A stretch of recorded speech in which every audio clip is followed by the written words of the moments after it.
Hello students, आप सबको अपने एनसीईआरटी साइंस चैनल में स्वागत करती हूँ। आज हम लोग एनसीईआरटी साइंस प्रैक्टिस सेट का पार्ट 15 देखने वाले हैं। इससे पहले हम लोग 14 पार्ट देख चुके हैं। जिसने नहीं देखे हैं वह चैनल पर प्लेलिस्ट बना हुआ है, आप लोग वहां से देख सकते हैं। चलिए शुरू करते हैं आज की क्लास। यह क्लास बीपीएससी 4 या आने वाली किसी भी टीचिंग एग्जाम की तैयारी कर रहे हैं छात्र छात्राओं के लिए काफ़ी इम्पोर्टेंट है। और ये क्लास 6 से 12 तक एनसीईआरटी का इम्पोर्टेंट एमसीक्यू है।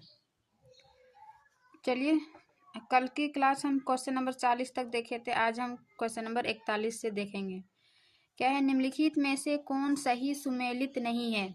इनमें से कौन सा पूछ रहा है कि कौन सा जोड़ा सही सुमेलित नहीं है। चलिए देखते हैं।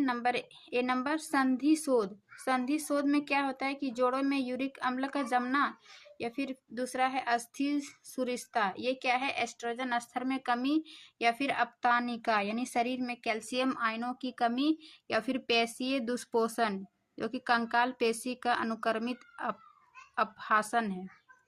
तो इसका सही सुमेलित, इसका सही आंसर हो जाएगा ए। संधि क्या है, संधि शोध। संधि शोध को सामान्यतः भाषा में गठिया भी बोलते हैं। गठिया में क्या होता है, इस जोड़ों में जो एक साइनोवियल द्रव होता है, साइनोवियल द्रव उसका जो है कमी हो जाता है, जिस कारण जोड़ों में सूजन हो जाता है और काफी दर्द होने लगता है। तो ये संधि शोध यानी जोड़ों में यूरिक अम्ल का जमना नहीं होता है, ये गठिया रोग होता है जो साइनोवियल द्रव का कम हो जाने से हो जाता है, जिस कारण दर्द या सूजन हो जाता है। तो इसका सही सुमेलित यही हो जाएगा। यूरिक अम्ल क्या होता है, यह मतलब ये हमारे शरीर में जब प्यूरिन नामक रसायन को तोड़ता है तब यूरिक अम्ल हो जाता है। फिर है अस्थि सुरिस्ता। अस्थि सुरिस्ता को ऑस्टियोपोरोसिस कहते हैं। ऑस्टियोपोरोसिस में ऑस्टियो मतलब हड्डी और पोरोसिस मतलब छिद्र। जैसे हड्डियों में छिद्र हो जाता है, जिस कारण हड्डियों में का जो घनत्व होता है वो कम हो जाता है, और घनत्व कम होने के कारण हड्डियां कमजोर हो जाती है, जिस कारण इसके एस्ट्रोजन स्तर में जो है वो कमी हो जाती है। तो ये सही है। ऑस्टियोपोरोसिस में क्या होता है, एस्ट्रोजन लेवल में कमी हो जाता है। और अपतानिका क्या है, अपतानिका को टिटेनी भी कहते हैं। इसमें क्या है, तो शरीर में कैल्शियम आयनों की कमी हो जाता है, जिस कारण पेशियों में तीव्र ऐंठन होने लगता है, ये अपतानिका के कारण या टिटेनी के कारण। फिर है चौथा पेशीय दुष्पोषण। पेशीय दुष्पोषण क्या है, यह एक आनुवांशिक विकार है। इसमें जो पेशियों का द्रव्यमान है वो कम होने लगता है, यानी कि कमजोर होने लगता है। यानी यही इसमें बोल रहा है कि कंकाल पेशीय अनुक्रमित अपहासन मीन्स उसका द्रव्यमान कम होने के कारण ये कमजोर होने लगता है। तो इस प्रकार इसका सही सुमेलित ए नहीं है, बाकी तीन सही है। हिंदी का नाम सब थोड़ा सा समझ में नहीं आता, पर इसको थोड़ा सा सामान्य भाषा में या फिर इंग्लिश वाला में देख लीजिएगा कि अस्थि सुरिस्ता को ऑस्टियोपोरोसिस कहते हैं, और अपतानिका को टेटोनी भी कहते हैं, और पेशीय दुष्पोषण को मस्कुलर डायट्रोफी कहते हैं। मीन्स इसमें कंकाल पेशी अनुक्रमित ह्रास हो जाता है, इसके द्रव्यमान कम होने लगता है, यानी ये कमजोर हो जाता है पेशी। फिर है चौथा माइलिन आवरणों के बीच अंतराल कहलाता है।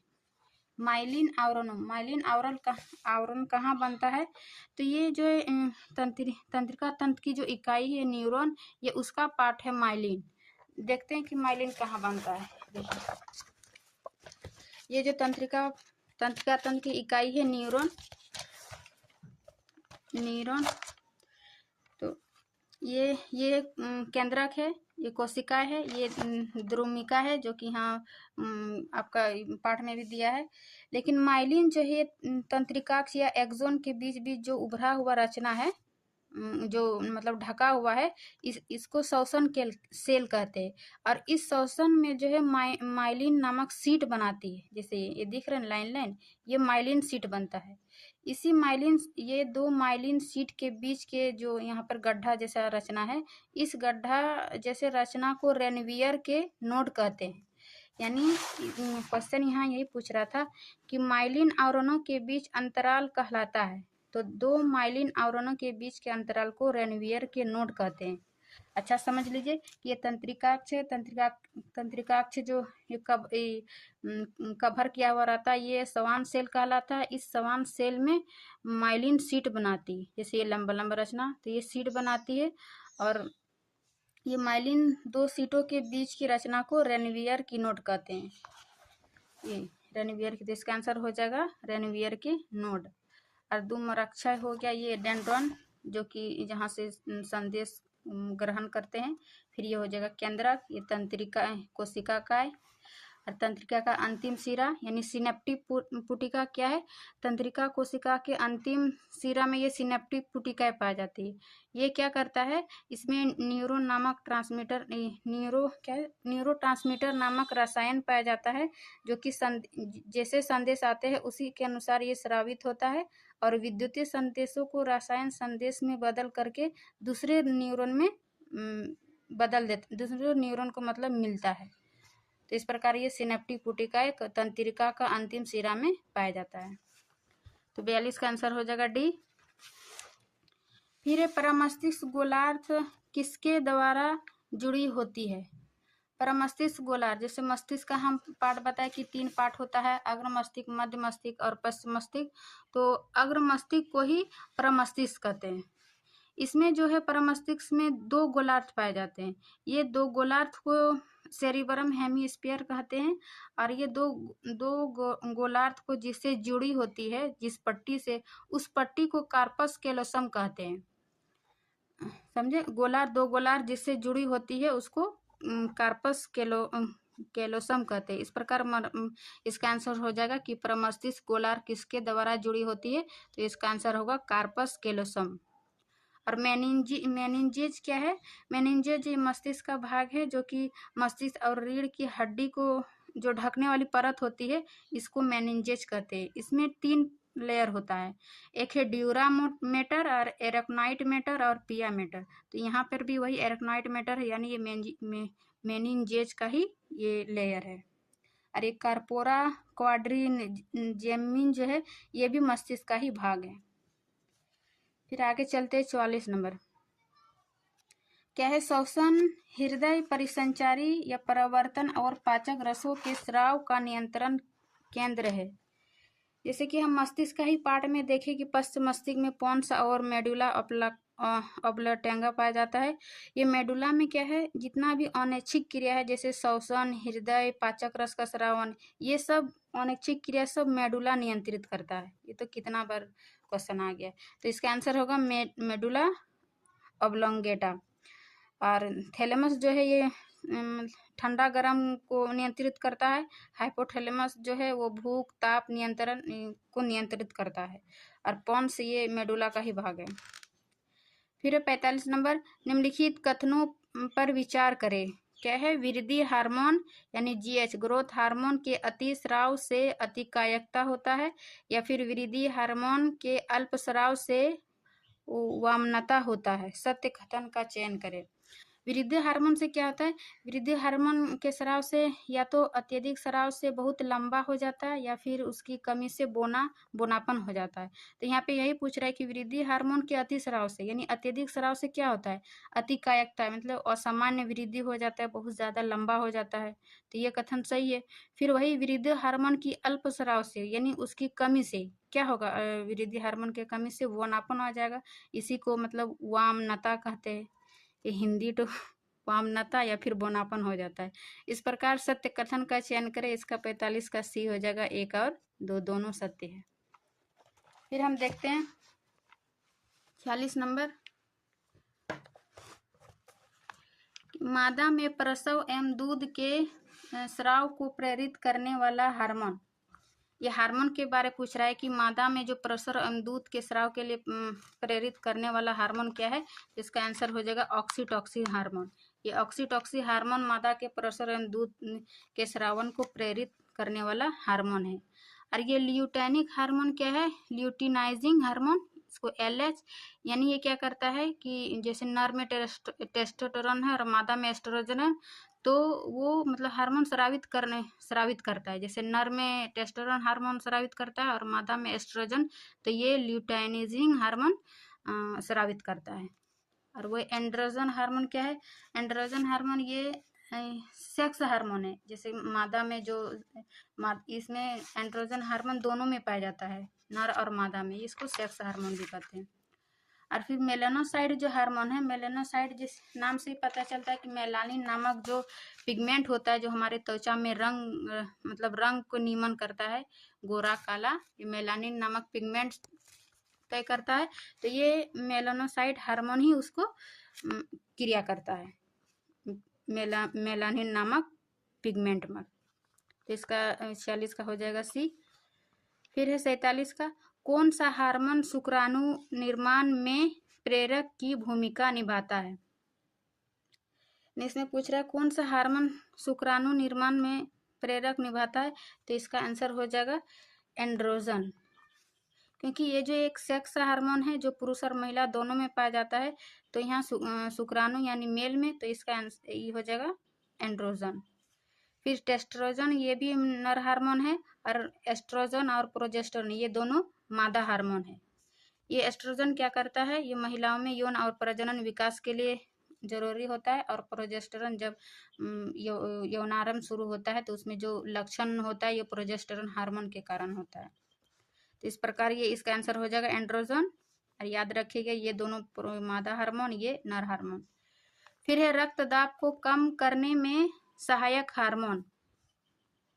रक्तदाब को कम करने में सहायक हार्मोन कौन सा है? तो इसका आंसर हो जाएगा ANF। ANF हार्मोन क्या है? मतलब ये हृदय की आलिंद भित्ति जो होता है उसके द्वारा एक पेप्टाइड हार्मोन का स्राव होता है, इसी को ANF कहते हैं, यानी एड्रियल नेट्रियूरेटिक फैक्टर। तो इसका आंसर हो जाएगा सी। वहीं सेक्रेटिन को देखें तो सिक्रेटिन क्या है? ये एक पेप्टिड हार्मोन होता है, पेप्टाइड हार्मोन होता है जो कि छोटी आंत की S सेल से स्रावित होता है। और वही इरेथ्रोपोइटिन क्या है? यह एक हार्मोन है जो कि हमारे शरीर में RBC के उत्पादन को जो बढ़ावा देता है, ये इरेथ्रोपोइटिन। और वही पेप्टाइड 2 या 2 से मतलब एमिनो एसिड मिलकर पेप्टाइड अणु बनाता है। तो 48 का रक्तदाब को कम करने में सहायक हार्मोन हो जाएगा ANF। इसका आंसर हो जाएगा सी। फिर है 49 नंबर, कि निम्नलिखित कथनों में से सत्य कथन का चयन करें। क्या है? पुंकेसर का लंबा एवं पतला भाग डंठल तंतु कहलाता है, या पुंकेसर का द्विपालिक संरचना परागकोश कहलाता है। जैसे पुंकेसर को इस प्रकार रचना हम देखें, एक डंठल और यहाँ पे द्विपालिक जैसा इस टाइप का रचना होता है, इसको क्या कहते हैं? परागकोश। और इस परागकोश के अंदर क्या होता है? परागकण। और ये डंठल जैसा जो पतला रचना होता है इसी को तंतु कहते हैं, तंतु। और ये परागकोश। तो यहाँ पूछ रहा है पुंकेसर का लंबा एवं पतला भाग डंठल कहलाता है, बिल्कुल सही है। फिर पुंकेसर का द्विपालिक संरचना परागकोश कहलाता है, ये द्विपालिक दो मतलब भागों में बटा इसलिए द्विपालिक कहते हैं। इस संरचना को क्या कहते हैं? परागकोश। और इस परागकोश के अंदर परागकण पाया जाता है। तो इस प्रकार इस सत्य कथन पूछ रहे, यानी इसका दोनों कथन सही हो जाएगा, 49 का सी। फिर है 50, कि परागकण की आंतरिक भित्ति किससे बनी होती है? सबसे पहले हम देखें परागकण कहाँ पाया गया? परागकोश के अंदर परागकण पाया जाता है, और परागकण की आंतरिक भित्ति को अंतःचोल कहते हैं, अंतःचोल। और उस अंतःचोल में है जो सेलुलोज और पैक्टिन पाया जाता है। तो वही पूछ रहा है कि परागकण की आंतरिक भित्ति किससे बनी होती है? तो इसका आंसर हो जाएगा सेलुलोज और पैक्टिन, इसका दोनों हो जाएगा, यानी इसका डी हो जाएगा, A और B। सेलुलोज और पैक्टिन आंतरिक भित्ति बनी होती है परागकण की। फिर है वाटर लिली में परागकण होता है। वाटर लिली में परागकण कैसे होता है? क्योंकि वाटर लिली जो है यह एक जलीय पौधा होता है, तो जलीय पौधा में परागकण जो है वो प्रायः कीट एवं वायु से होता है। तो इसका आंसर हो जाएगा वायु। वाटर लिली में परागकण प्रायः मतलब ज्यादातर वायु से होता है और कीट से भी। फिर क्वेश्चन 52 क्या है? सही सुमेलित करें। क्या है? वर्तिकाग्र, वर्तिका और अंडाशय और बीजांड, इसे पिछले जैसे कि पुष्प का विभिन्न भाग देखे थे, जैसे यहाँ पुंकेसर देखे, उस प्रकार यहाँ ये पुंकेसर नर भाग था, लेकिन यहाँ पे सभी जो है वो स्त्रीकेसर का भाग पूछ रहा है। तो सबसे पहले हम वर्तिकाग्र, वर्तिका, अंडाशय और बीजांड कहाँ पाया जाता है उसका संरचना को देखिए आप लोग।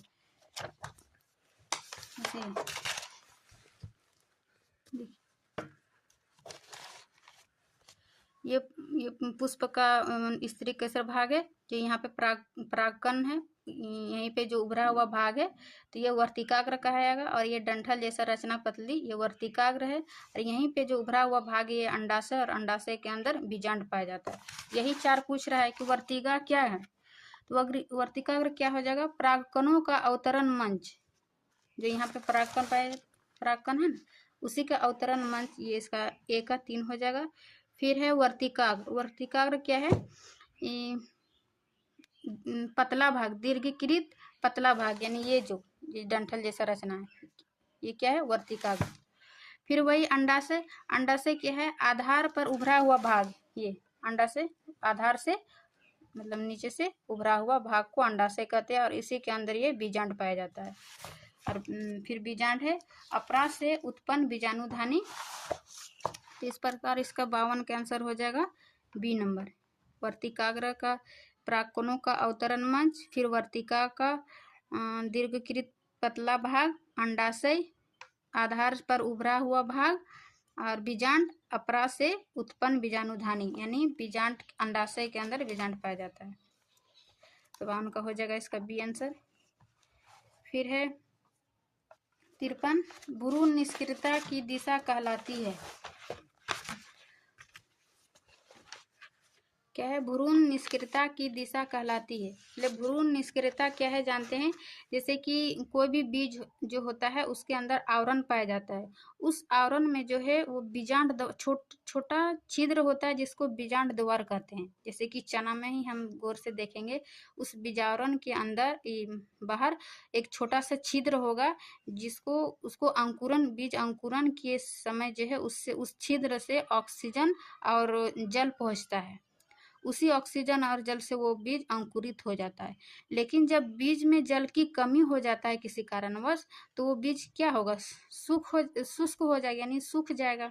सूख हो जाएगा यानी उसके बीज के अंदर जो मेटाबॉलिक क्रिया होती है, यानी चयापचय की क्रिया जो होती है वो निष्क्रिय हो जाती है, यानी कम हो जाती है।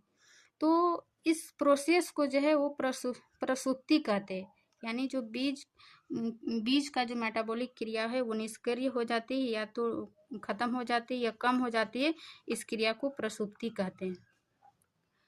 और ये असंजनन क्या है, असंजनन जो है एपोमिक्सिक जिसको कहते हैं, वो बिना निषेचन के ही बीज बन जाता है, उसको एपोमिक्सिक कहते हैं, यानी असंजनन कहते हैं।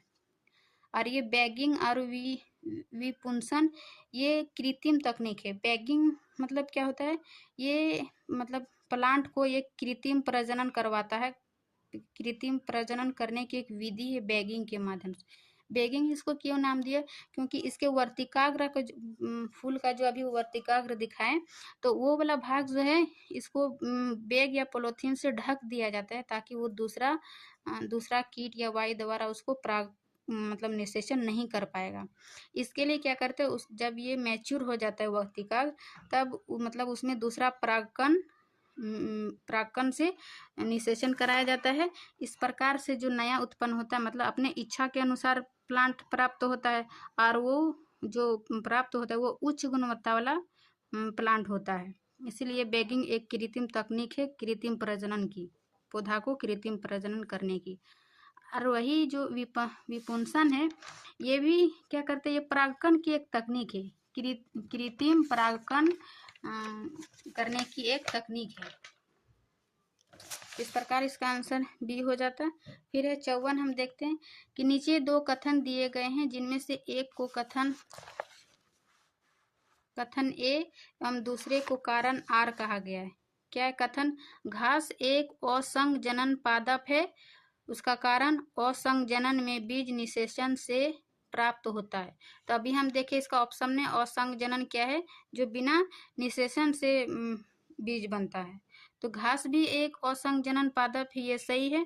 और इसका कारण क्या है, असंजनन में बीज निषेचन से प्राप्त होता है, जबकि निषेचन से प्राप्त नहीं होता है, उसी को तो असंजनन कहते हैं, यानी एपोमिक्सिक कहते हैं।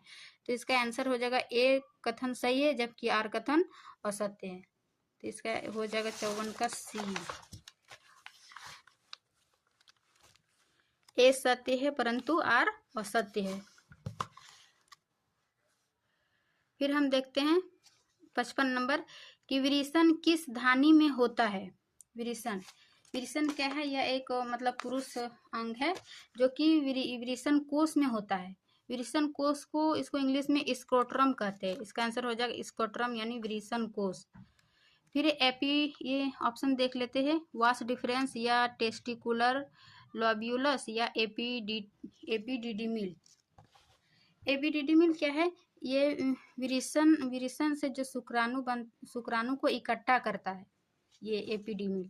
और वही इकट्ठा हुआ शुक्राणु जो है वो वास डिफरेंस यानी शुक्रवाहिनी द्वारा पहुंचाता है, बाहर निकलता है मीन्स।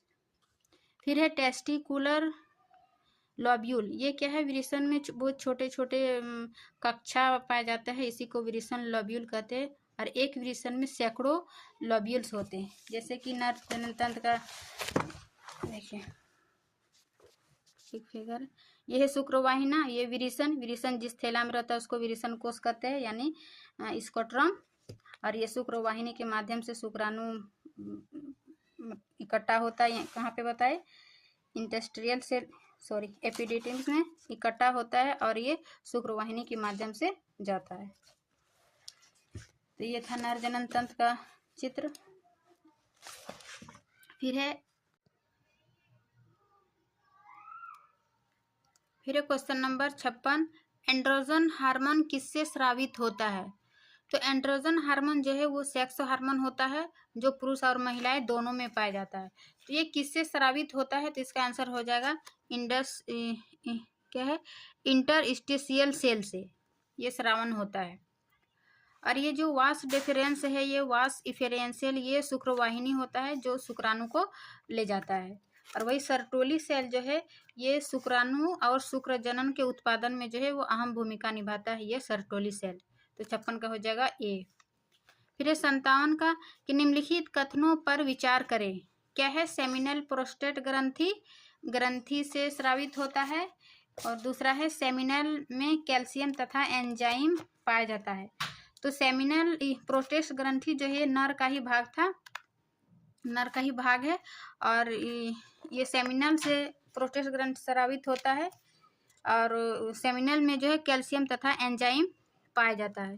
तो इसका पूछ रहा है असत्य कथन का चयन करें। तो असत्य कथन में मतलब दोनों कथन सत्य है, तो इसका आंसर हो जाएगा डी, ना तो एक और ना तो दो। तो 57 का डी। फिर हम देखते हैं 58। देखिए ये हम आपको प्रोस्टेट ग्रंथि दिखाने की कोशिश कर रहे थे। ये जो नर जनन तंत्र है इसी में प्रोस्टेट ग्रंथि पाया जाता है जो कि सेमिनल से स्रावित होता है। फिर 58 का अंडाशय, अंडवाहिनी, गर्भाशय और गिरवानाल।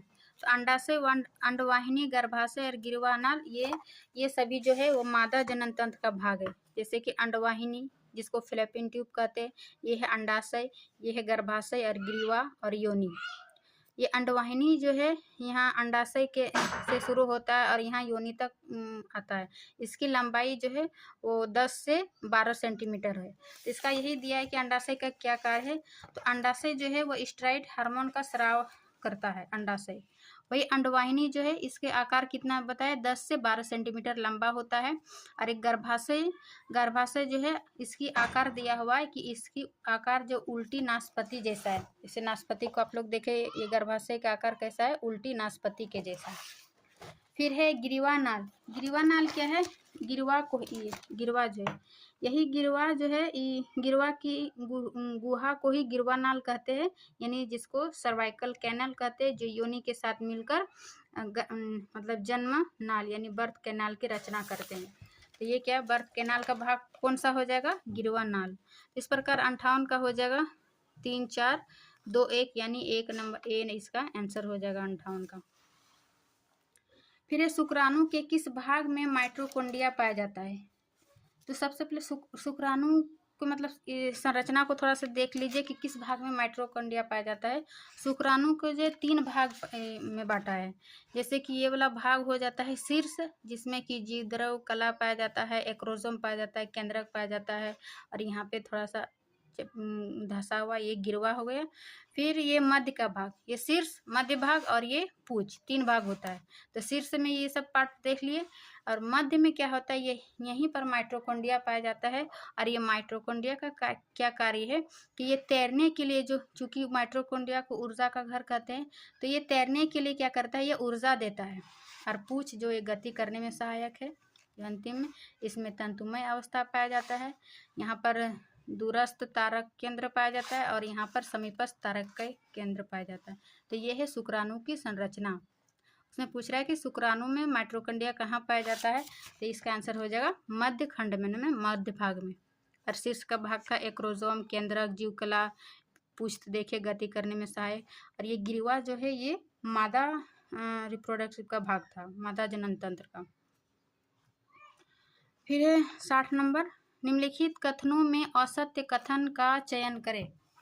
असत्य कथन क्या है, प्रथम मेंस्ट्रुएशन को मोनोपॉज कहते हैं, यानी इसका सामान्य नाम जैसे मासिक धर्म या महावारी कहते हैं। तो वहाँ पूछ रहा है कि प्रथम मासिक धर्म को मोनोपॉज कहते हैं, या फिर स्त्रियों में जो मासिक चक्र होता है वो 28 से 29 दिनों का होता है।